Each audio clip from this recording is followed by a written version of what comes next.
Hello friend, welcome back to Gyan education classes. आज का video class 10th के लिए बहुत इंपॉर्टेंट है, जिनमें बच्चे 2025 का बोर्ड एग्जाम देने जा रहे हैं। 24 फरवरी को आप लोग का हिंदी का पेपर है और आज आप लोग का 22 तारीख है। केवल आप लोग के पास 2 दिन और बचा है। बस मात्र इस वीडियो को लास्ट तक देखते हैं तो आज आप लोग का 70 नंबर पक्का हो जाएगा। इसी वीडियो के जरिए आप लोग का 70 नंबर पक्का हो जाएगा, क्योंकि इस वीडियो में आप लोग को बताएं हिंदी का महामाराथन क्लास।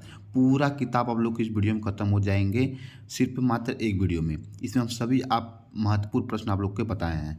चलिए आप लोग को हम बताते हैं। सबसे पहले देखिए महत्वपूर्ण प्रश्न। सभी महत्वपूर्ण प्रश्न इस वीडियो में डिस्कस किया गया है। देखिए इसमें क्या क्या आप लोग को मैंने बताया है।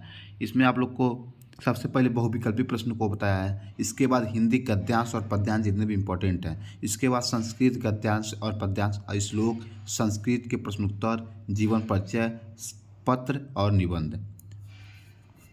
एक एक टॉपिक 2 3 4 5 6 7 8 टॉपिक आप लोग को मैं इस वीडियो में पूरा अच्छे तरीके से बताया हूँ। अगर इसे तैयार कर लेते हैं तो आप लोग का 70 नंबर पक्का हो जाएगा। चलिए सबसे पहले हम लोग बहुविकल्पी प्रश्न की ओर देखते हैं। बहुविकल्पी प्रश्न, सबसे पहला प्रश्न आप लोग का बहुविकल्पी प्रश्न। बहुविकल्पी प्रश्न आप लोग को 60 महत्वपूर्ण बहुविकल्पी प्रश्न आप लोग को बताएं, जो 24 फरवरी को इसमें से पक्का आप लोग को आएगा। 20 नंबर आप लोग का आज फिक्स है, बस बहुविकल्पी प्रश्न। इसके अलावा आप लोग कोई भी बहुविकल्पी प्रश्न तैयार मत कीजिएगा। सबसे पहला प्रश्न आप लोग का क्या है, चलिए आप लोग को बताते हैं। इसमें सबसे पहला प्रश्न आप लोग का है, निम्न में से शुक्ल युग के लेखक हैं। निम्न में शुक्ल युग के लेखक कौन है? ऑप्शन दिया गया महावीर प्रसाद, प्रेमचंद, गिरधर दास, प्रताप नारायण मिश्र। तो इसमें आप लोग का ऑप्शन बी सही हो जाएगा, प्रेमचंद है। इसके बाद आप लोग का अगला प्रश्न पूछा है, कफन व पुष्प की रात की कहानी के लेखक हैं। कफन व पुष्प की रात की कहानी के लेखक कौन है? तो ऑप्शन दिया गया है जयशंकर प्रसाद, प्रेमचंद, सुदर्शन, यशपाल। तो इसका भी ऑप्शन बी सही हो जाएगा, प्रेमचंद। इसके भी हैं, ऑप्शन भी सही है। इसके बाद तीसरा प्रश्न है, सिंदूर की होली के नाटककार हैं कौन है? तो ऑप्शन आप लोग को दिया गया है जयशंकर प्रसाद हैं, राम कुमार वर्मा है, या लक्ष्मी नारायण मिश्र हैं, या हरिकृष्ण प्रेमी हैं। तो इसमें आप लोग का ऑप्शन सी वाला सही है, लक्ष्मी नारायण मिश्र जी हैं। इसके बाद आप लोग का अगला प्रश्न पूछा है, अगला प्रश्न आप लोग का है, रूस में 25 मास यात्रा वृत्त के लेखक हैं। ऑप्शन दिया गया डॉक्टर नागेंद्र, प्रभाकर माचवे, रामवृक्ष बेनीपुरी, राहुल सांस्कृतियान। तो आप लोग का ऑप्शन डी वाला ऑप्शन सही है, राहुल सांस्कृतियान रूस में 25 मास के यात्रा वृत्त के लेखक हैं। इसके बाद आप लोग का अगला प्रश्न है, बाजे पायलिया के घुंघरू के लेखक कौन है? बाजे पायलिया के घुंघरू के लेखक कौन है? तो ऑप्शन आप लोग कर दिया कन्हैया लाल मिश्र, प्रभाकर, देवेंद्र सत्यार्थी, माखनलाल चतुर्वेदी, रामवृक्ष बेनीपुरी। तो इसमें आप लोग का ऑप्शन ए सही हो जाएगा, कन्हैया लाल मिश्र प्रभाकर जी हैं बाजे पायलिया के घुंघरू के लेखक। सभी महत्वपूर्ण ये बहुविकल्पी प्रश्न है। इन बहुविकल्पी प्रश्नों को अच्छे तरीके से तैयार कर लीजिएगा। चलिए अगला प्रश्न आप लोग का है, रीतिकाल को अलंकृत काल किस विद्वान ने कहा था? रीतिकाल को अलंकृत काल किस विद्वान ने कहा था? ऑप्शन दिया गया विश्वनाथ प्रसाद मिश्र ने, मिश्र बंधुओं ने, रामचंद्र शुक्ल ने, जॉर्ज क्रिएशन ने। तो इसमें आप लोग का ऑप्शन बी वाला सही है, मिश्र बंधुओं ने आप लोग का रीतकाल को अलंकृत काल कहा था। इसके बाद आप लोग का अगला प्रश्न है, निम्नलिखित में से कौन सी कृति रीतकालीन कवि देव की नहीं है? ऑप्शन दिया गया आप लोग का कवि प्रिया, भाव विलास, भवानी विलास, रस विलास। तो आप लोग का ऑप्शन इसमें बी सही हो जाएगा, भाव विलास। भाव विलास नहीं होना चाहिए ऑप्शन, एक मिनट। आप लोग का इसमें ऑप्शन सी आप लोग का होगा, भवानी विलास। यह नहीं होगा, भाव विलास नहीं होगा, राम विलास, रस विलास भी नहीं होगा, कवि प्रिया भी नहीं होगा, भवानी विलास आप लोग का होगा। निम्नलिखित में से कौन सी रीतकालीन कवि देव की नहीं है? तो भवानी विलास नहीं है। इसके बाद आप लोग का अगला प्रश्न है, ये तो फिर रिपीट क्वेश्चन हो गया, फिर चलिए आगे चलते हैं। हाँ यहाँ पे चलिए आप लोग का यहाँ से प्रश्न आप लोग का बनेगा कि देखिए, इसके बाद प्रश्न है, द्विवेदी युग की विशेषता है। ऑप्शन दिया गया इत विरतात्मकता, श्रृंगार एवं प्रेम, नारी सौंदर्य का चित्रण, इनमें से कोई नहीं। तो इसमें आप लोग का ऑप्शन ए सही होगा, इत विरतात्मकता। इसके बाद हम लोग अगले प्रश्न की ओर देखते हैं। अगला प्रश्न आप लोग का है, बादल का परिभाषित शब्द नहीं है। बादल का परिभाषित शब्द कौन नहीं है? इसमें आप लोग का ऑप्शन दिया गया नीरद, तोयत, अम्बुद, पयोद, जलद, पाथोद, जलज, पंकज। देखिए आप लोग का, इसके बाद आप लोग हम देखेंगे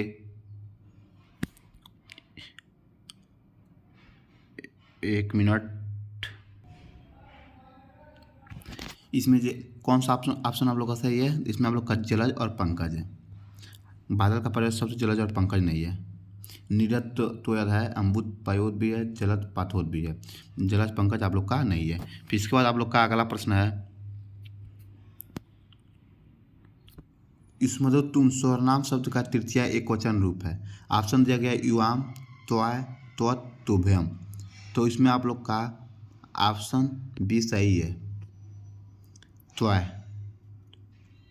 त्वय आप लोग का ऑप्शन सही है। इसके बाद आप लोग का अगला प्रश्न पूछा है, आंधी आई और हम घर भागने लगे, रचना के आधार पर इस वाक्य का प्रकार है। ऑप्शन दिया गया सरल वाक्य, मिश्र वाक्य, संयुक्त वाक्य, इनमें से कोई नहीं। तो इसमें आप लोग का ऑप्शन सी सही होगा, संयुक्त वाक्य आप लोग का है। इसके बाद आप लोग का अगला प्रश्न है, महात्मा बुद्ध ने विश्व को शांति का संदेश दिया, इस वाक्य का वाच्य बताइए। ऑप्शन दिया गया कृतवाच्य, कर्मवाच्य, भाववाच्य, इनमें से कोई नहीं। जिसमें आप लोग का ऑप्शन ए सही हो जाएगा, कृतवाच्य। इसके बाद आप लोग का अगला प्रश्न है, वह अचानक चला गया वाक्य में प्रयुक्त अचानक पद का व्याकरणिक परिचय है। ऑप्शन दिया गया संज्ञा, सर्वनाम, क्रिया विशेषण और क्रिया। तो इसमें आप लोग का ऑप्शन सी सही हो जाएगा, क्रिया विशेषण। इसके बाद हम अगला प्रश्न को चलते हैं। अगला प्रश्न जो है, इसमें नंबरिंग गलती है लेकिन क्वेश्चन आप लोग का अलग अलग है। पहला, बाबू गुलाब राय किस युग के लेखक हैं? ये थोड़ा हल्का सा जूम कर लें, आप लोग को अच्छे से दिखाई दे। बाबू गुलाब राय किस युग के लेखक है? ऑप्शन दिया गया है भारतेंद्र युग, द्विवेदी युग, शुक्ल युग, शुक्लोत्तर युग। तो इसमें आप लोग का ऑप्शन भी सही होगा, द्विवेदी युग के लेखक हैं। इसके बाद आप लोग का प्रश्न, अगला प्रश्न, चिंतामणि किस विधा की रचना है? ऑप्शन दिया गया, इसमें आप लोग का निबंध, कविता, नाटक, कहानी। तो इसमें आप लोग का ऑप्शन सी सही होगा, नाटक विधा की रचना है। अगला प्रश्न आप लोग का है, गबन किसकी रचना है? तो ऑप्शन इसमें आप लोग को दिया, मुंशी प्रेमचंद का, जयशंकर प्रसाद का, निराला का, हरिकृष्ण प्रेमी का। इसमें आप लोग का ऑप्शन ए सही होगा, मुंशी प्रेमचंद का है।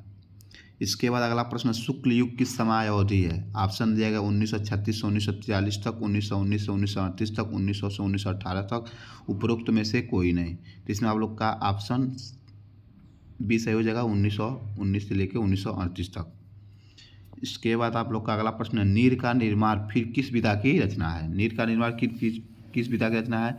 ऑप्शन आप लोग का दिया गया है, जीवनी का, आत्मकथा का, साक्षात्कार का, या भेंट वार्ता या रेखा चित्र। तो इसमें आप लोग का ऑप्शन बी सही होगा, आत्मकथा का है। इसके बाद आप लोग का अगला प्रश्न है, प्रिय प्रवास किस युग की रचना है? ऑप्शन दिया गया आप लोग का, द्विवेदी युग, भारतेंद्र युग, प्रगतिवादी युग, क्षयवादी युग। ऑप्शन आप लोग का ए है, द्विवेदी युग। प्रिय प्रवास किस युग की रचना है? द्विवेदी युग की। इसके बाद अगला प्रश्न, मधुशाला किसकी रचना है? ऑप्शन दिएगा रामधारी सिंह दिनकर, हरिऔध, हरिवंश राय बच्चन, सुमित्रानंद पंत। ऑप्शन आप लोग का सी है, हरिवंश राय बच्चन। और अगला प्रश्न है, भारत भारती किसकी रचना है?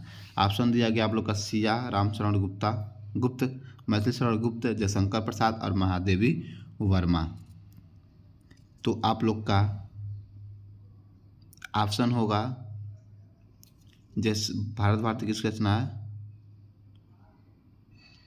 प्रसाद तो होंगे नहीं, महादेवी वर्मा है नहीं आप लोग के, मैथिली शरण गुप्त आप लोग का ऑप्शन सही है, ऑप्शन बी। इसके बाद आप लोग का अगला प्रश्न है, आधुनिक काल कब से कब तक है? आधुनिक काल कब से कब तक आप लोग का है? इसमें आप लोग का ऑप्शन दिया गया है, सन 1843 से अब तक, 1643 ईस्वी से 1843 तक, सन 1918 से 1936 तक, 1936 से लेकर 1943 तक। तो आप लोग का ऑप्शन डी वाला ऑप्शन सही है। इसके बाद आप लोग का अगला प्रश्न, मतीराम किस युग के कवि हैं? ऑप्शन दिया गया, आधुनिक काल, आदिकाल, भक्तिकाल, रीतिकाल। तो इसमें आप लोग का ऑप्शन सी सही होगा, भक्तिकाल। इसके बाद आप लोग का अगला प्रश्न है,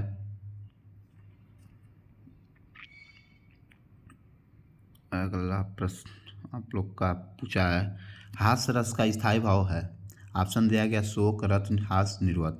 तो इसमें आप सब लोग को पता होगा हास्य है। इसके बाद आप लोग का अगला प्रश्न, सोहत ओढ़े पितपट श्याम सलोने गात मनो नीलमणि शैल पर आतप प्रयोग प्रकाश। उपयुक्त पंक्ति में कौन सा आप लोग का अलंकार है? इसमें आप लोग का ऑप्शन दिया गया है उपमा, उत्प्रेक्षा, रूपक, श्लेष अलंकार। इसमें आप लोग का ऑप्शन बी सही होगा, उत्प्रेक्षा अलंकार। इसके बाद आप लोग का अगला प्रश्न है, रोला छंद में कुल कितने चरण होते हैं? ऑप्शन दिया गया आप लोग का 3, 2, 4 और 5। तो रोला छंद में कितने चरण आप लोग के होते हैं? तो आप लोग के 4 चरण होते हैं। ऑप्शन सी सही है। इसके बाद आप लोग का अगला प्रश्न है, आकर्षण शब्द में किस उपसर्ग का प्रयोग किया गया है? ऑप्शन है बी मान, अक, आ। तो आप लोग का ऑप्शन डी सही होगा, आला। इसके बाद आप लोग का 15वां प्रश्न, रचना के आधार पर वाक्य के कितने भेद हैं? ऑप्शन दिया गया है 2, 5, 6, 3। तो आप लोग का ऑप्शन डी सही होगा, 3 है। इसके बाद आप लोग का अगला प्रश्न है, पीताम्बर में कौन सा समास है? ऑप्शन दिया गया है कर्मधारय, द्वंद्व, बहुब्रीहि या तत्पुरुष। जिसमें आप लोग का ऑप्शन सी सही होगा, बहुब्रीहि समास है। इसके बाद आप लोग का अगला प्रश्न है, आंसू का तत्सम रूप है। आंसू का तत्सम रूप कौन सा आप लोग का है? तो ऑप्शन दिया गया है अश्रु। ऑप्शन पहला ही सही हो जाएगा, अश्रु। आंसू नहीं होगा, आंख भी नहीं होगा, रोना भी नहीं होगा। इसके बाद आप लोग का अगला प्रश्न है, कृतवाच्य में किसकी प्रधानता होती है? ऑप्शन दिया गया कर्ता की प्रधानता, कर्म की प्रधानता, भाव की प्रधानता। इनमें से कोई नहीं। इसमें आप लोग का ऑप्शन ए सही होगा, कर्ता की प्रधानता होती है। अगला प्रश्न आप लोग का, ताभ्य शब्द में वचन एक विभक्ति है। तो आप लोग का ऑप्शन दिया षष्ठी विभक्ति एक वचन, सप्तमी विभक्ति द्विवचन, षष्ठी विभक्ति बहुवचन। तो आप लोग का ऑप्शन सी वाला ऑप्शन सही है। इसके बाद आप लोग का अगला प्रश्न है, निम्नलिखित में से सर्वनाम है। ऑप्शन दिया गया है मनुष्य, बचपन, वह। इनमें से कोई नहीं। इसका आंसर आप लोग को पता ही होगा, वह होगा। इसके बाद आप लोग का अगला प्रश्न क्या पूछा है? अगला प्रश्न आप लोग का है,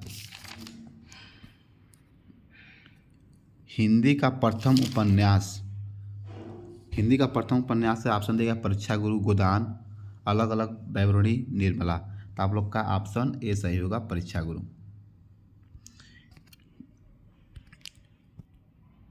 इसके बाद आप लोग का अगला प्रश्न है, एकांकी सम्राट कहा जाता है किसे? ऑप्शन दिया मोहन राकेश, हरिकृष्ण प्रेमी, रामकुमार वर्मा, सेठ गोविंद दास। तो ऑप्शन आप लोग का सी सही होगा, रामकुमार वर्मा। अगला प्रश्न आप लोग का, किशोरी लाल गोस्वामी कहानी है। ऑप्शन दिया गया ममता, इंदुमती, कफन। इनमें से कोई नहीं। तो आप लोग का ऑप्शन बी सही होगा, इंदुमती। इसके बाद आप लोग का अगला प्रश्न है, एक अंक के नाटक को कहते हैं? नाटक, पत्रिका, एकांकी, कहानी। तो आप लोग के एक अंक के नाटक को हम लोग एकांकी कहते हैं। इसके बाद आप लोग का अगला प्रश्न, हंस के संपादक हैं। ऑप्शन दिया गया जयशंकर प्रसाद, हजारी प्रसाद, प्रेमचंद, दिनकर। तो हंस के संपादक कौन आप लोग के हैं? ऑप्शन सी सही होगा, प्रेमचंद। फिर इसके बाद आप लोग का अगला प्रश्न है, रीतिकाल के किस कवि ने वीर रस की रचना की थी? ऑप्शन दिया गया घनानंद, भूसर, बिहारी, सेनापति।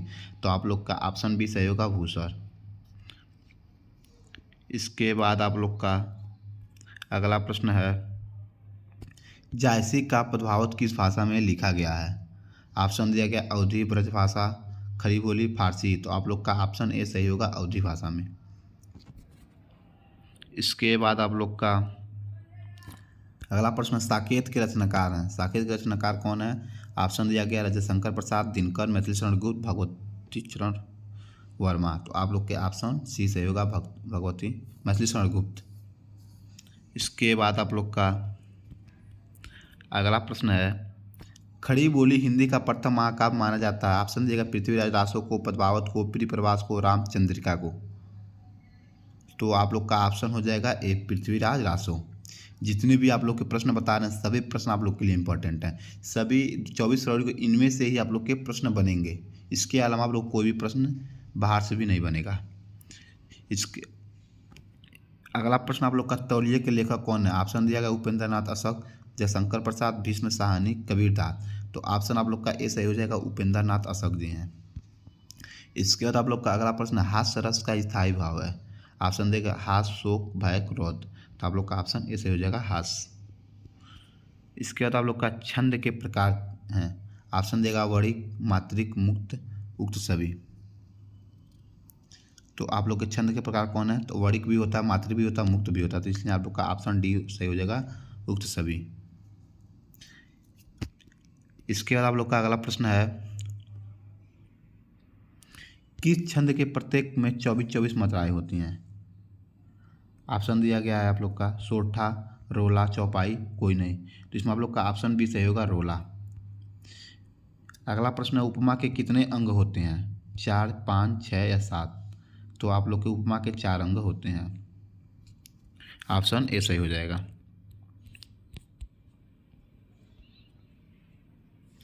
चित्रकला का समास विग्रह है। चित्रकला का समास विग्रह कौन है आप लोग का। ऑप्शन 3 फलों का समूह, 2 फलों का समूह, अमृत फल का समूह, इनमें से कोई नहीं। तो आप लोग इसमें हो जाएगा ऑप्शन ए वाला, 3 फलों का समूह। इसके बाद आप लोग का अगला प्रश्न, कपड़ा का तत्सम है। ऑप्शन है वस्त्र, करपट, अनुकूल, पहनावा। ऑप्शन ए सही हो जाएगा, वस्त्र। इसके बाद आप लोग का अगला प्रश्न है, वृक्ष का पर्यायवाची नहीं है। ऑप्शन दिया गया है पेड़, विपिन, ध्रुव, बिटप। तो आप लोग का ऑप्शन बी नहीं है, वृक्ष का पर्यायवाची। अगला प्रश्न आप लोग का है, सोहन गीत गाता है रचना की दृष्टि से यह किस प्रकार का वाक्य है। ऑप्शन दिया गया मिश्रित वाक्य, संयुक्त वाक्य, सरल वाक्य, इनमें से कोई नहीं। तो इसमें आप लोग का ऑप्शन सी सही होगा, सरल वाक्य है। अगला प्रश्न आप लोग का है, रीता के द्वारा गया जाता है किस प्रकार का वाच्य है। ऑप्शन दिया कृतवाच्य, कर्मवाच्य, भाववाच्य, सभी। तो इसमें आप लोग का ऑप्शन भी सही हो जाएगा, भाववाच्य। अगला प्रश्न, निम्न में से विकारी पद नहीं है। इसका आंसर आप लोग कमेंट में दीजिएगा। केवल एक प्रश्न का आप लोग आंसर कमेंट में दे दीजिएगा, निम्न में से विकारी पद नहीं है।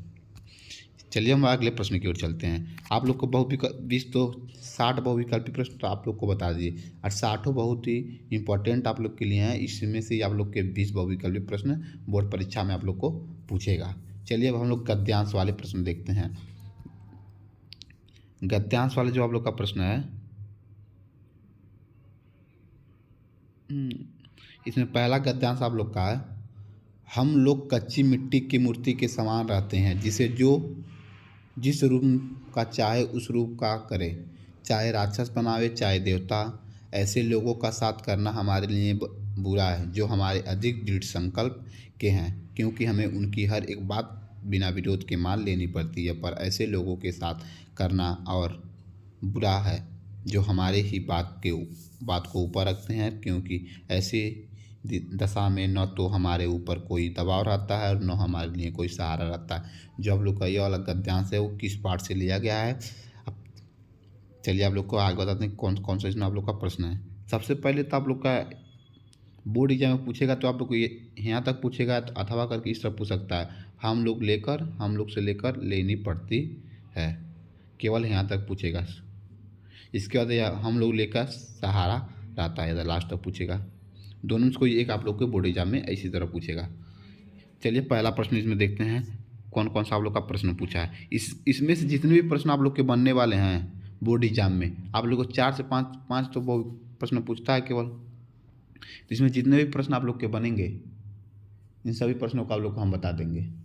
जितने भी प्रश्न आप लोग को बन रहे हैं। देखिए पहला प्रश्न आप लोग का है, गद्यांश के पाठ और लेखक का नाम लिखिए। पहला प्रश्न है, जिसमें आप लोग का पाठ आप लोग का मित्रता नामक पाठ से लिया गया। लेखक इसके कौन है? आचार्य रामचंद्र शुक्ल जी हैं।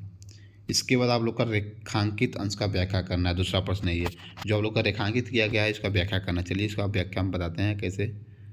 इसमें रेखांकित इसके व्याख्या में आप लोग लिखेंगे, शुक्ल जी के अनुसार संसार की वास्तविकता का ज्ञान न होने के कारण बालक को कैसा रूप दिया जा सकता है। कोई दुष्ट व्यक्ति अपना बुरा और अपवित्र प्रभाव डालकर हमें राक्षसों की तरह नीचे और दुष्ट बना सकता है। इसके विपरीत यदि हमें अच्छी संगत मिल जाए तो देवताओं की भांति हमारे जीवन में भी अच्छे गुण आ सकते हैं। यदि हम बिना सोचे विचारे उन लोगों की संगत में आ जाते हैं तो इनकी इच्छा शक्ति हमसे अधिक सबल है और जिनके संकल्प दृढ़ हैं तो हम अपना विकास किसी भी प्रकार नहीं कर सकते। ऐसे लोगों से मिलने वाले आदेशों को हम चुपचाप स्वीकार करते चले जाएंगे। परिणामतः हम निर्बल होते चले जाएंगे। आप लोग का इस गद्यांश का आप लोग का व्याख्या है। लेकिन अगर बोर्ड एग्जाम में अगर इस तरह नहीं लिखना चाहते हैं, केवल आप लोग अच्छे तरीके से लिख दीजिएगा, हम लोग कच्ची मिट्टी मूर्ति के समान हैं, जिसे जिस रूप में चाहे उस रूप में कर सकते हैं। समझे, हम लोग कच्ची मिट्टी मूर्ति के समान जिसे जिस रूप में चाहे उस रूप में ढाल सकते हैं। आप लोग हल्का फुल्का अंतर मतलब डिफरेंट करके बोर्ड एग्जाम में लिख देंगे, तभी एग्जाम में आप लोग को फुल नंबर दे देगा। मैं आप लोग को व्याख्या अच्छे तरीके से विस्तार रूप से आप लोग को बताया हूँ। बोर्ड एग्जाम में आप किसी इस तरह भी लिख सकते हैं या अपने मन से थोड़ा सा बदलाव करके भी लिख सकते हैं, गद्यांश का हो जाएगा। केवल पद्यांश में आप लोग को दिक्कत पड़ता होगा। चलिए प्रश्न है, फिर इसके बाद इसमें से प्रश्न बनेगा आप लोग का, हम लोग कच्ची मिट्टी मूर्ति के समान रहते हैं, इस वाक्य में हम लोगों से किसकी ओर संकेत किया गया है। तो इसका उत्तर आप लोग का होगा, हम लोग कच्ची मिट्टी की मूर्ति के समान रहते हैं, इस वाक्य में हम लोगों को किशोरावस्था के बच्चों की ओर संकेत किया गया है। इसका अगला प्रश्न है, व्यक्ति समाज में किस अवस्था में प्रवेश करता है। व्यक्ति समाज में किशोरावस्था में प्रवेश करता है। जितने भी प्रकार के प्रश्न बनने वाले हैं सभी प्रश्नों को आप लोग को बता दे रहा हूँ। इसमें आप लोग का अगला प्रश्न है, दृढ़ संकल्प वाले लोगों का साथ करना बुरा क्यों होता है। ऑप्शन दिया गया, दृढ़ संकल्प वाले लोगों का साथ करना इसलिए बुरा होता है क्योंकि व्यक्ति उनके प्रत्येक बात को बिना किसी विरोध के चुपचाप मान लेता है। इसके बाद आप लोग का अगला प्रश्न इसमें बनेगा, हमें किन लोगों का साथ नहीं करना चाहिए। बहुत इंपॉर्टेंट आप लोग का यह वाला प्रश्न है, ये पूछता है। इसमें आप लिखेंगे, हमें उन लोगों का साथ करना चाहिए ये जो हमारे ही समान इच्छा शक्ति वाले हों, हमारी बातों को चुपचाप स्वीकार न करके उसे तर्क और विवेक की कसौटी पर कसकर की स्वीकार अथवा अस्वीकार करें। इससे हमारी बुद्धि, विवेक और तर्क शक्ति का भी विकास होगा। इतना लिखेंगे। फिर इसके बाद अगला प्रश्न आप लोग का है, आप लोग पॉइंट पे आप लोग क्वेश्चन नंबर पे कोई मत ध्यान दीजिएगा, बस गद्यांश के प्रश्न देखिए कौन कौन से पूछा गया है। अगला गद्यांश आप लोग का, कुसंग का जड़ सबसे भयानक होता है, यह केवल नीति और सद्वृत्ति का ही नाश नहीं करता बल्कि बुद्धि का भी क्षय करता है। किसी युवा पुरुष की संगति यदि बुरी होगी तो वह उसके पैरों में बंधी चक्की के समान होगी जो उसे दिन दिन अवनत के गड्ढे में गिराती जाएगी, और यदि अच्छी होगी तो सहारा देने वाली बहाव के समान होगी जो उसे निरंतर उन्नत की ओर उठाती जाएगी। ये वाला जो आप लोग का गद्यांश है बहुत इंपॉर्टेंट है, वेरी वेरी मोस्ट इंपॉर्टेंट आप लोग का यह गद्यांश है। इसके पूछने के चांस बहुत ज़्यादा हैं, इसे आप लोग अच्छे तरीके से पढ़ लीजिएगा। चलिए इसमें के बताते हैं प्रश्न क्या क्या है आप लोग के। पहला प्रश्न आप लोग का, उपयुक्त गद्यांश को संदर्भ लिखना है। संदर्भ तो आप लिखने के जानते होंगे। इसमें आप लोग लिखेंगे, प्रस्तुत गद्यांश हमारी पाठ्य पुस्तक के गद्य खंड में संकलित पाठ मित्रता से उद्धृत है। इसके रचयिता या लेखक आचार्य रामचंद्र शुक्ल जी हैं। इतना लिखेंगे गद्यांश में कि सबसे पहले तो आप लोग गलती नहीं करना, गद्यांश किस पाठ से लिया गया है, किस लेखक हैं इसके, ये तो आप लोग को गलती बिल्कुल नहीं करना, क्योंकि पहला प्रश्न आप लोग का यही आता है पाठ का नाम लिखने के लिए और लेखक का नाम लिखने के लिए। इसलिए सबसे पहले आप लोग गद्यांश को पहचानिए, इसके किस लेखक कौन है और किस पाठ से लिया गया है। अगर आपको पहचानने का पता नहीं है कैसे गद्यांश पहचानने, तो मैंने इसका वीडियो अपलोड कर दिया है, जाकर इसे देख लीजिएगा, गद्यांश पहचानने का ट्रिक है। इसके बाद आप लोग का रेखांकित उसकी व्याख्या करना है। रेखांकित उसकी व्याख्या में आप लोग लिखेंगे, जीवन में संगत के प्रभाव को सर्वाधिक महत्वपूर्ण मानते हुए आचार्य शुक्ल कहते हैं कि बुरे और दुष्ट लोगों की संगत एक भयानक ज्वर के समान है। जिस प्रकार भयानक ज्वर शरीर की संपूर्ण शक्ति को चीर कर देता है, उसी प्रकार दुष्टों की संगत में बड़ा पड़ा व्यक्ति अपनी बुद्धि, विवेक, सदाचार आदि को भी खो बैठता है। बुरी संगत के प्रभाव में पड़कर व्यक्ति अच्छे बुरे, उचित अनुचित का भी ज्ञान खो देता है। विशेष रूप से युवावस्था में जो लोग बुरी संगत में पड़ जाते हैं वे कभी उन्नत की ओर अग्रसर नहीं हो पाते हैं। सुसंगत एक ऐसी बाह के समान है जो गिरे हुए को उठाती है तथा गिरते हुए को सहारा देती है। अर्थात सत्संगत मिल जाने पर बुरी संगत में पड़ा हुआ व्यक्ति भी उन्नत की ओर बढ़ सकता है। इस रेखांकित रस का व्याख्या आप लोग यह होगा। इसके बाद आप लोग का अगला प्रश्न है, इसमें गद्यांश में क्या संदेश दिया गया है। इस गद्यांश में क्या संदेश आप लोग का दिया गया, तो इसका उत्तर लिखेंगे। गद्यांश में कुसंग को त्यागने और सत्संगत करने का संदेश दिया गया है। अगला प्रश्न आप लोग का, कुसंग के ज्वर को सबसे भयानक क्यों कहा गया है, या अथवा करके ऐसे प्रश्न पूछा था, कुसंग का क्या प्रभाव होता है, या अथवा ऐसे पूछेगा कुसंग का प्रभाव व्यक्ति के जीवन में किस प्रकार पड़ता है। तो इसका उत्तर आप लोग लिखेंगे, किसी भी प्रकार का भयानक ज्वर व्यक्ति की शारीरिक शक्ति का नाश करके उसे दुर्बल बनाता है, जबकि कुसंग का ज्वर उसकी नीति, सद्वृत्ति और बुद्धि का नाश कर उसकी आत्मा को दुर्बल बनाता है। इसीलिए कुसंग को ज्वर को सबसे भयानक कहा गया है। इसके बाद आप लोग का अगला प्रश्न है, अच्छी संगत से होने वाले लाभों का उदाहरण देकर समझाइए। होने वाले लाभों को उदाहरण देकर समझाना आप लोग को। तो इसका आंसर आप लोग लिखेंगे, अच्छी संगत व्यक्ति को सहारा देने वाली भुजा के समान होती है, जो व्यक्ति को अवनत के गड्ढे में गिरने से बचाकर उसे उन्नत की ओर अग्रसर करती है। इन सब का जो आंसर आप लोग का गद्यांश में ही दिया गया है, आप लोग खोज कर इसे लिख सकते हैं। इसमें आप लोग को बस बता दिए कौन कौन सा क्वेश्चन इस गद्यांश से पूछ सकता है। इसके बाद आप लोग का, बुरी संगत से व्यक्ति की क्या हानि होती है। तो आप आंसर इसका है, बुरी संगत व्यक्ति को निरंतर अवनत के गड्ढे में गिराती जाती है, क्योंकि वह उसकी नीति, सद्वृत्ति और बुद्धि का नाश करती है। इसके बाद आप लोग का अगला प्रश्न है बनेगा गद्यांश से, युवा पुरुष की संगत यदि बुरी होगी तो उसका क्या परिणाम होगा।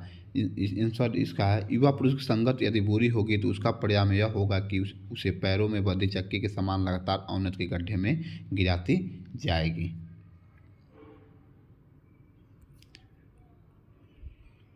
इसके बाद आप लोग का अगला गद्यांश आप लोग का है, ये भगवान तब के लिए विपद के लिए इतना आयोजन, परम पिता की इच्छा के विरुद्ध इतना साहस, पिताजी क्या भीख न मिलेगी, क्या कोई हिंदू भूपृष्ठ पर न बचा रहा जाएगा। जो ब्राह्मण को 2 मुट्ठी अन्न दे सके यह असंभव है, फिर दीजिए पिताजी, मैं काँप रही हूँ, इसकी चमक आंखों को अंधा बना रही है। जो आप लोग का यह गद्यांश है ममता नामक पाठ से लिया गया है। इसके लेखक जयशंकर प्रसाद हैं। इनमें आप लोग का पहला प्रश्न यही है, उपयुक्त गद्यांश संदर्भ लिखना है। तो लिखेंगे इसमें, प्रस्तुत गद्यांश हमारी पाठ्य पुस्तक हिंदी गद्य के संकलित पाठ ममता से उद्धृत है। इसके लेखक जयशंकर प्रसाद जी हैं। इसके अलावा लोग रेखांकित रस की व्याख्या करना है। इसमें आप लोग व्याख्या में आप लोग लिखेंगे, ये भगवान मेरे इस पिता को धिक्कार है, जिसने मुसीबत के समय के लिए अपना ईमान धर्म बेचकर घूस के रूप में यह विपुल स्वर्ण राशि प्राप्त की है। मेरे यह पिता भी कितने मूर्ख हैं कि जो यह नहीं जानते कि हम अपनी इच्छा से कुछ नहीं कर सकते। यदि हमारे भाग्य में मुसीबत है तो उसे किसी भी स्थिति में टाला नहीं जा सकता। सारे संसार की धन संपत्ति हमें उस मुसीबत में छुटकारा नहीं दिला सकती। इस विपत्ति को देने वाला परम शक्तिशाली परमपिता परमात्मा ही तो है, जो सारे संसार का संचालन करता है। जब उसने विपत्ति दी है तो उसे किसी भी स्थिति में टाला नहीं जा सकता। यदि हम उसके विरुद्ध कुछ करते हैं तो यह हमारा उसके प्रति दुस्साहस ही तो है। वह अपने पिता से कहती है कि पिताजी, आपने यह अच्छा कार्य नहीं किया। यदि भविष्य में विपत्ति आती भी है तो हम भी मांग कर अपना पेट पाल सकते हैं इस घूस लेने से, तो वह भीख मांगना कहीं श्रेष्ठ होता है। क्या आपको इस संसार पर ये भी भरोसा नहीं रह गया कि कल के भिखारी को भी भीख भी नहीं मिलेगी? यदि आपका यह सोचना है तो गलत है। आपकी सोच के अनुसार कल को यह धरती हिंदू विहीन न हो जाएगी, जो कि एक ब्राह्मण को अपना पेट भरने के लिए मुट्ठी भर अन्न इच्छा में न मिलेगा। यदि आप यह सोच रहे हैं तो यह आपकी भयंकर भूल है, ऐसी कदापि न होगी। इतना इतना बड़ा आप लोग का इसका व्याख्या होगा, अपने हिसाब से भी लिख लेंगे छोटे शब्दों में। मैंने पूरा अच्छे से विस्तार रूप से इसका व्याख्या बताया है। चलिए इसके देखिए जो कौन कौन से प्रश्न आप लोग के बनेंगे बोर्ड एग्जाम में। पहला प्रश्न, इस गौ वाला प्रश्न आप लोग का है, विपद के लिए इतना आयोजन, या इतना आयोजन के द्वारा किस आयोजन की बात की गई है? आप आंसर लिखेंगे, ममता के पिता चूड़ामणि ने उसके भविष्य की चिंता करते हुए उसे 10 थाल भरकर सोना उपहार में दिया। चूड़ामणि को यह सोना उत्कोच के रूप में प्राप्त हुआ था। चूड़ामणि के इसी उत्कोच की बात इतना आयोजन के द्वारा की गई है। इसका आंसर आप लोग लिखेंगे। इसके बाद आप लोग का अगला प्रश्न है, चूड़ामणि ने ऐसा क्या किया जो ममता को परमपिता की इच्छा के विरुद्ध लगा? यह अथवा करके ऐसे प्रश्न पूछेगा, अपने पिता का कौन सा कृत्य ममता को परमपिता की इच्छा के विरुद्ध लगा? तो इसका आंसर आप लोग व्याख्या हम लिखें, फिर आप लोग का इसका आंसर बता दे रहे हैं। चूड़ामणि ने ममता के लिए उत्कोच के रूप में स्वीकार किया गया इस 10 थाल सोना भरकर उपहार में प्रदान किया। उनका यही कार्य ममता को परमपिता के इच्छा के विरुद्ध लगा, क्योंकि ममता का मानना है कि जो कुछ भी होता है वह ईश्वर की इच्छा से होता है। वह विधवा हुई तो उसमें भी ईश्वर की इच्छा थी। यदि ईश्वर की इच्छा उसे दिनहीन बनाकर रखने की है तो उसके पिता का कोई भी प्रयास ऐसा होने से नहीं रोक सकता। यदि वह ऐसा करते हैं तो निश्चित ही वह ईश्वर की इच्छा के विरुद्ध होगा।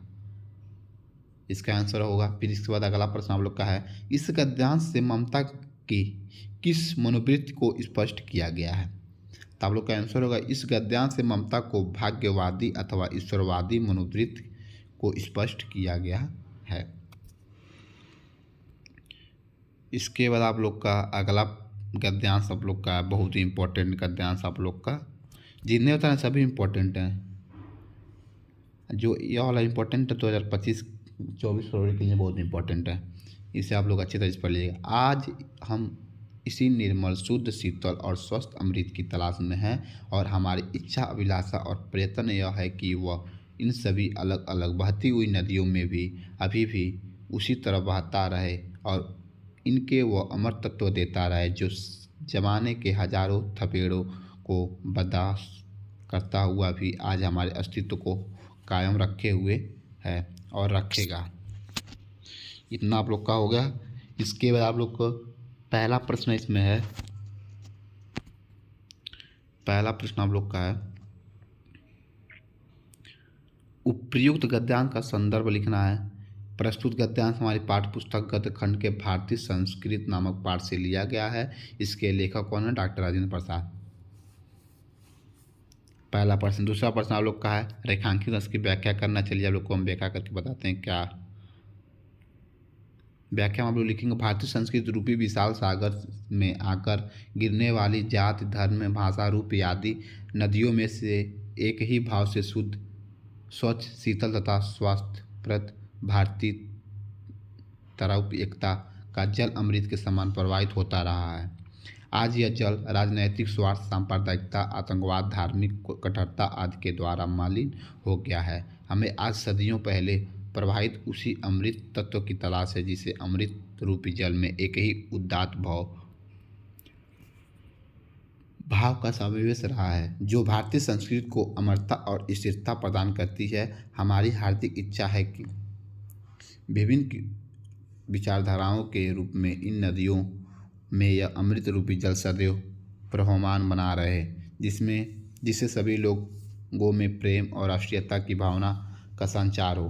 भावना का विस्तृत रूप ही सनातन धर्म है और यही भारतीय संस्कृति की उदात्त परंपरा है। यदि इस देश ने तरह तरह के संकट झेले हैं तथा भारतीय संस्कृति की विभिन्नता में से एकता एक ऐसा तत्व है जो आज की तक मिटाया नहीं जा सका है। न जाने कितनी बार इस देश पर बाहरी लोगों द्वारा आक्रमण किए गए हैं और अनगिनत बार यह देश आक्रमणकारियों की धर्मांधता का शिकार हुआ, किंतु यहाँ एक ऐसा तत्व सदैव विद्यमान रहा जिसके बल पर भारतीय संस्कृति का अस्तित्व आज तक बना हुआ है। इसका व्याख्या आप लोग ऐसे लिख देंगे। इसके बाद आप लोग का अगला प्रश्न है जो गद्यांश से बनेगा, हमारे अस्तित्व को कौन कायम रखे हुए हैं। आप आंसर लिखेंगे, भारतीय संस्कृति का एकता तत्व ही वो अमृत है जो हमारे अस्तित्व को कायम रखे हुए हैं। इसके बाद अगला प्रश्न आप लोग का, भारतीय संस्कृति रूपी विशाल सागर का जल किसके द्वारा मलिन हो गया। ऑप्शन दिया, आंसर लिखेंगे आप लोग इसमें, स्वयं को दूसरे से भिन्न और श्रेष्ठ मानने की हमारी विषमता और अनेकता की भावना के द्वारा भारतीय संस्कृति रूपी विशाल सागर जल मलिन हो गया है। इसके बाद आप लोग अगला प्रश्न आप बनेगा, इससे अगला प्रश्न नहीं ना एक केवल प्रश्न आप लोग का बनेगा। इसके बाद आप लोग का अगला जो गद्यांश आप लोग का है, आज विज्ञान मनुष्यों के हाथों में अद्भुत और अतुल शक्ति दे रहा है, उसका उपयोग एक व्यक्ति और समूह के उत्कर्ष और दूसरे व्यक्ति और समूह के गिरने में होता ही रहेगा, इसलिए हमें उस भावना को जागृत रखना है और उसे जागृत रखने के लिए कुछ ऐसे साधनों को भी हाथ में रखना होगा जो उसे अहिंसात्मक त्याग भावना को प्रोत्साहित करे और भोग भावना को दबाए रखे। नैतिक अंकुश के बिना शक्ति मानव के लिए हितकर नहीं होती, वह नैतिक अंकुश या चेतना या भावना ही दे सकती है, वही उस शक्ति को परिमित भी कर सकती है और उसके उपयोग को नियंत्रित भी। या अथवा करके यहाँ तक केवल पूछ सकता है, आज विज्ञान हितकर नहीं होती, यहाँ केवल यहाँ तक पूछ सकता है बोर्ड एग्जाम में। इसके बाद आप लोग का इसमें पहला प्रश्न है, गद्यांश ऊपरी गद्यांश का संदर्भ लिखना है। तो पाठ का नाम भारतीय संस्कृत है, इसके लेखक आलोक राजेंद्र प्रसाद हैं। आप लोग को इतना लिख देंगे, ये बड़ा आप लोग का है बस। इसके बाद आप लोग का रेखांकित रस की व्याख्या करना है। रेखांकित रस व्याख्या में लिखेंगे, आधुनिक युग को वैज्ञानिक युग कहा जाता है। विज्ञान ने मानव को असीमित शक्तियाँ प्रदान की है। विज्ञान से प्राप्त इस शक्ति का प्रयोग कुछ लोग अपने उन्नति के लिए करते हैं, किंतु कुछ लोग दूसरों का विनाश करने के लिए भी इसका उपयोग करते हैं। विज्ञान की शक्ति प्राप्त करके प्रत्येक व्यक्ति समूह अथवा राष्ट्र अपने विपक्षी व्यक्ति समूह अथवा राष्ट्र को हानि पहुंचाने अथवा उसे नष्ट कर देने के प्रयासों में लगा हुआ है। अतः हमें ऐसी भावना विकसित करनी होगी जिससे मानव द्वारा विज्ञान की शक्ति का दुरुपयोग न हो सके। कि इस भावना को जागृत करने के लिए निरंतर प्रयास की आवश्यकता है। ऐसी भावना का विकास केवल नैतिकता से हो सकता है। इसीलिए तो कहा गया है कि नैतिकता के अंकुश के बिना प्रत्येक शक्ति विनाशकारी ही होती है। यदि हमें उसे मनुष्य के लिए कल्याणकारी बनाना है तो उस पर नैतिकता का नियंत्रण रखना ही होगा। इसके बाद अगला प्रश्न है, विज्ञान ने व्याख्या हम लोग इतना लिख देंगे, विज्ञान ने आज क्या किया है, या तो करके ऐसे प्रश्न, आज विज्ञान मनुष्य को क्या दे रहा है, अथवा आज विज्ञान मनुष्य के हाथ में कैसी शक्ति दे रहा है। ये तीनों प्रश्न आएगा तो इसका आंसर आप लिखेंगे, विज्ञान ने आज मनुष्य के हाथों में अद्भुत और अलौकिक शक्तियाँ प्रदान की है। इसके बाद आप लोग का अगला प्रश्न इसमें है, आज विज्ञान का उपयोग किस रूप में किया जा रहा है। इसका आंसर लिखेंगे, आज विज्ञान का उपयोग एक व्यक्ति अथवा समूह के उत्कर्ष तथा दूसरे व्यक्ति अथवा समूह को गिराने के लिए किया जा रहा है। अगला प्रश्न इसमें बनेगा, लेखक किस प्रकार साधनों का अपने हाथ में रखने का परामर्श दे रहा है। इसका आंसर लिखेंगे, लेखक उन साधनों को अपने हाथ में रखने का परामर्श दे रहा है जो हिंसात्मक त्याग भावना को प्रोत्साहित करे और भोग भावना को दबाए रखे। इसके बाद अगला प्रश्न है, मानव शक्ति कब हितकर नहीं होती। कब हितकर नहीं होती, तो इसमें आप लोग आंसर लिखेंगे, जब मानव शक्ति पर नैतिक अंकुश नहीं होता तब वह हितकर नहीं होती। अगला प्रश्न इसमें पूछेगा, नैतिक अंकुश की चेतना या भावना को जन्म दे सकता है। इसमें आप लोग का आंसर है, नैतिक अंकुश हिंसात्मक त्याग भावना को जन्म दे सकता है। इसके बाद आप लोग का अगला गद्यांश जो है, अगला गद्यांश आप लोग का, पहले पहाड़ काटकर उसे खोखला कर दिया गया, फिर उसमें भवन बना लिए दिए गए, जहाँ खंभों पर उभारी मूर्तें बेहस उठी, भीतर की समूची दीवारें और छतें रगड़कर चिकनी कर ली गईं और तब उनकी जमीन पर चित्रों की एक दुनिया ही बसा दी गई। पहले प्लास्टर लगाकर आचार्यों ने उन पर लहराती रेखाओं को चित्रों का सीरज दी, फिर उनके चेले कलावंतों ने उनमें रंग भरकर प्राण फूंक दिए। फिर तो दीवार उमग उठी, पहाड़ फुर्ती हो उठे, अथवा इतना ही पूछ सकता, पहले पहाड़ प्राण फूंक दिए। केवल यहाँ तक पूछ सकता है, तो आगे भी बढ़ा सकता है यहाँ। इसके बाद आप लोग का पहला प्रश्न यही है, गद्यांश के संदर्भ लिखिए। संदर्भ में किस पाठ से लिया गया? आप लोग का अजंता पाठ से लिया गया है, जिसके लेखक कौन है? लेखक का लोग के हैं डॉक्टर भगवत शरण उपाध्याय, जिसके लेखक है। इसके बाद आप लोग का इसमें लिखेंगे रेखांकित अंश की व्याख्या। रेखांकित अंश की व्याख्या कैसे करेंगे, देखिए बताते हैं। अजंता की गुफाओं के निर्माण के समय उसकी दीवारों को रगड़कर चिकना करने के उपरांत उन पर श्रीलंकाबद्ध चित्रों की रचना की गई। चित्रों के श्रीलंकाबद्ध होने के कारण उन्हें देखकर लगता है मानो किसी क्षेत्र विशेष की संपूर्ण जानकारी उनमें उड़ेलकर एक अलग संसार ही उनमें बसा दिया गया है। दीवारों को घिसकर चिकना और समतल करने में उपरांत उन पर प्लास्टर लगाया गया है। फिर उस पर कला निस्वार्थ आचार्यों ने रेखाओं के माध्यम में से चित्रों को साकार किया। फिर उनके कलाविद शिष्यों ने उन चित्रों में रंग भरकर उन्हें इतना जीवंत बना दिया मानो ये अभी बोल उठेंगे। इतना व्याख्या हम लिख देंगे। फिर इसके बाद इस गद्यांश से जो प्रश्न बनेंगे, प्रश्न आप लोग का है, गद्यांश को किस प्रकार जीवंत बनाया गया है, अथवा पहाड़ों को जीवंत कैसे बनाया गया है, गद्यांश के आधार पर स्पष्ट कीजिए। गद्यांश में इसका आप लोग आंसर खोज लीजिएगा। चलिए हम अगले गद्यांश की ओर चलते हैं। अगला गद्यांश आप लोगों का क्या है? अगला गद्यांश आप लोग का है, एक उपवन को पाकर भगवान को धन्यवाद देते हुए उसका आनंद नहीं लेता और बराबर इस चिंता में निमग्न रहा है कि इससे भी बड़ा उपवन क्यों नहीं मिला। यह एक ऐसा दोष है जिससे ईर्ष्यालु व्यक्ति का चरित्र भी भयंकर हो उठता है। अपने अभाव पर दिन रात सोचते सोचते वह सृष्टि की प्रक्रिया को भूलकर विनाश में लग जाता है और अपनी उन्नति के लिए उद्यम करना छोड़कर वह दूसरों को हानि पहुँचाने को ही अपना श्रेष्ठ कर्तव्य समझने लगता है। गद्यांश है, इसके आंसर क्वेश्चन कौन कौन से पूछे गए हैं? उपयुक्त गद्यांश का संदर्भ लिखना है, दूसरा रेखांकित उसकी व्याख्या करना, तीसरा ईर्ष्यालु व्यक्ति का चरित्र कब भयंकर हो उठता है। या अथवा करके ऐसे प्रश्न पूछ सकता है, लेखक ने ईर्ष्यालु व्यक्ति के चरित्र के भयंकर को उठने का क्या कारण बताया है। इसके बाद अगला प्रश्न है, ईर्ष्यालु व्यक्ति किस बात को अपना श्रेष्ठ कर्तव्य समझता है।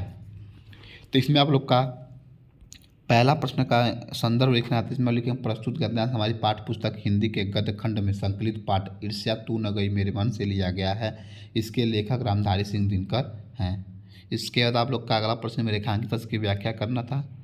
इसमें लिखेंगे आप लोग, लेखक ईर्ष्या से मुक्ति का साधन बताते हुए कहता है कि ईश्वर ने जो वस्तुएं छोटी या बड़ी, कम या ज़्यादा सुंदर या क्रूप, चाहे जिस रूप में भी प्रदान की है, उनके लिए हमें ईश्वर का धन्यवाद करना चाहिए और उपलब्ध वस्तुओं से जीवन को आनंदमय बनाना चाहिए।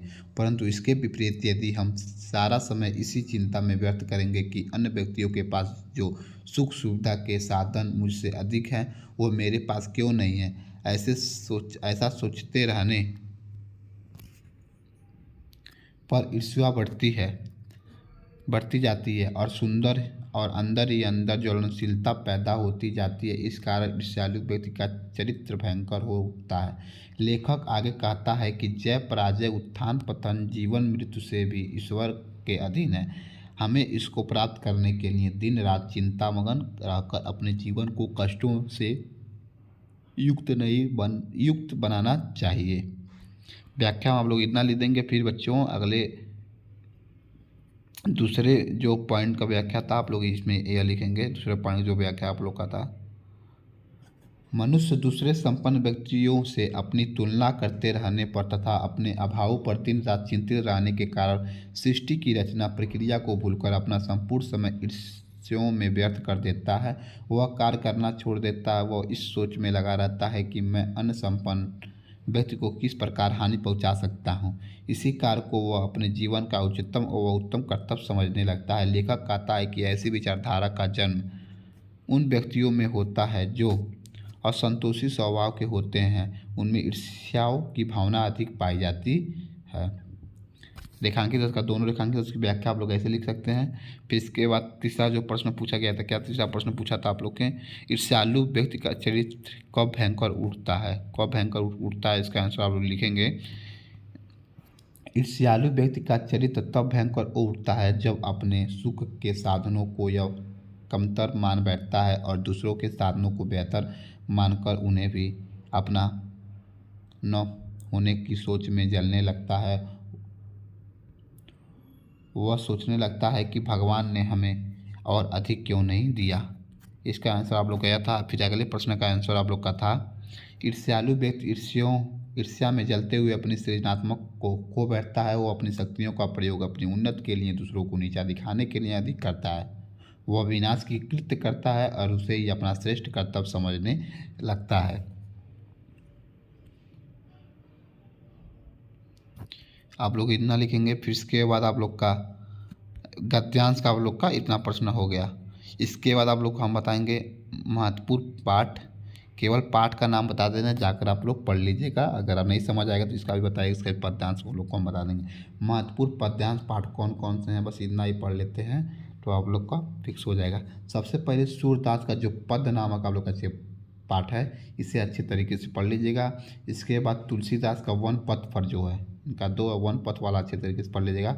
बिहारी लाल का भक्ति और नीति दोनों अच्छे तरीके से पढ़ लीजिएगा। इसका महादेवी वर्मा का हिमालय बहुत इंपॉर्टेंट है। माखनलाल चतुर्वेदी का पुष्प की अभिलाषा। इन 5 चैप्टर को जाकर अच्छे तरीके से पढ़ लीजिए, आप लोग के पद्यांश तैयार हो जाएंगे। इसी में से आप लोग के 5 चैप्टर में से ही पद्यांश आएंगे, 100% आप लोग के हैं। इसके बाद आप लोग का महत्वपूर्ण संस्कृत गद्यांश जो है, जो संस्कृत के आप लोग के गद्यांश पोर्शन, संस्कृत गद्यांश जो पूछते हैं वो कौन सा पार्ट आप लोग के लिए इम्पोर्टेंट है। केवल आप लोग वाराणसी पढ़ लीजिए, प्रबद्धो ग्रामीण, भारतीय संस्कृत, ये तीनों पार्ट आप लोग अच्छे तरीके से पढ़ लीजिए। आप लोग के संस्कृत के गद्यांश तैयार हो जाएंगे। आप लोग के पास समय अभी बचा हुआ है, बस वाराणसी, प्रबद्धो ग्रामीण, भारतीय संस्कृत, केवल 3 पार्ट पर आप लोग को पढ़ना, गद्यांश के वाले प्रश्न तैयार हो जाएंगे। इसके बाद आप लोग का पद्यांश वाले जो पाठ महत्वपूर्ण हैं बहुत ही, वीर विरेर पूजते जीवन सूत्राण। वीर विरेर पूजते में आप लोग का बस 2 है श्लोक, शायद 2 ही है। और जीवन सूत्राण को तो केवल श्लोक ही श्लोक है। तो इसमें आप लोग बस ये दोनों चैप्टर अच्छे तरीके से पढ़ लीजिए। आप लोग का पद्यांश का संस्कृत का क्वेश्चन इसी दोनों चैप्टर में से आएगा। इसके अलावा कोई चैप्टर बाहर से आप लोग का नहीं आएगा, केवल वीर विरेर पूजते और जीवन सूत्राण। इसके बाद आप लोग का क्या आता है, जीवन परिचय। इसके बाद आप लोग को हम बताते हैं जीवन परिचय। जीवन परिचय में क्या क्या आप लोग पढ़ेंगे, सबसे इम्पोर्टेंट आप लोग का है। तो आप लोग को मैंने बताया क्या क्या पढ़ लीजिएगा। इसमें आप लोग पढ़ लीजिए केवल आचार्य रामचंद्र शुक्ल का पढ़ लीजिए। आप लोग को पता नहीं, आचार्य रामचंद्र शुक्ल, आचार्य रामचंद्र का पढ़ लीजिए। जयशंकर प्रसाद का पढ़ लीजिए। इतना जीवन आप लोग जीवन परिचय पढ़ लीजिए। जयशंकर प्रसाद,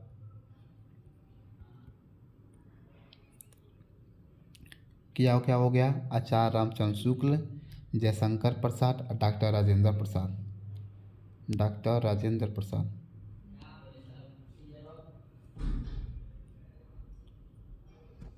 ये 3 जीवन परिचय आप लोग गद्यांश में पढ़ लीजिए। इसमें से आप लोग को एक अवश्य देखने को मिल जाएगा। इसके बाद जो पद्यांश के आप लोग के हैं पढ़ लीजिए। सूरदास का पढ़ लीजिए, तुलसीदास पढ़ लीजिए,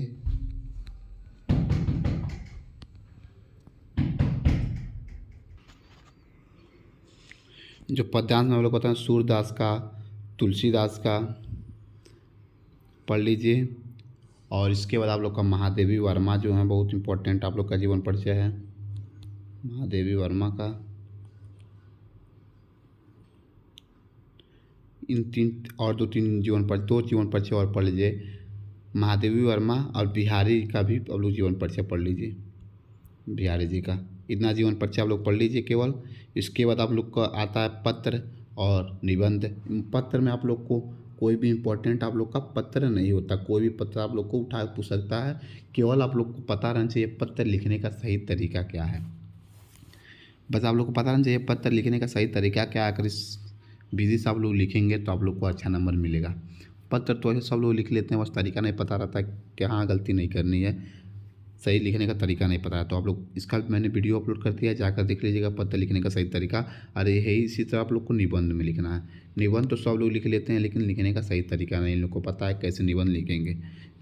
जी, मैंने इसका भी वीडियो अपलोड किया है, निबंध लिखने का सही तरीका क्या है, जाकर इसका वीडियो देख लीजिएगा, आप लोग का तैयार हो जाएगा।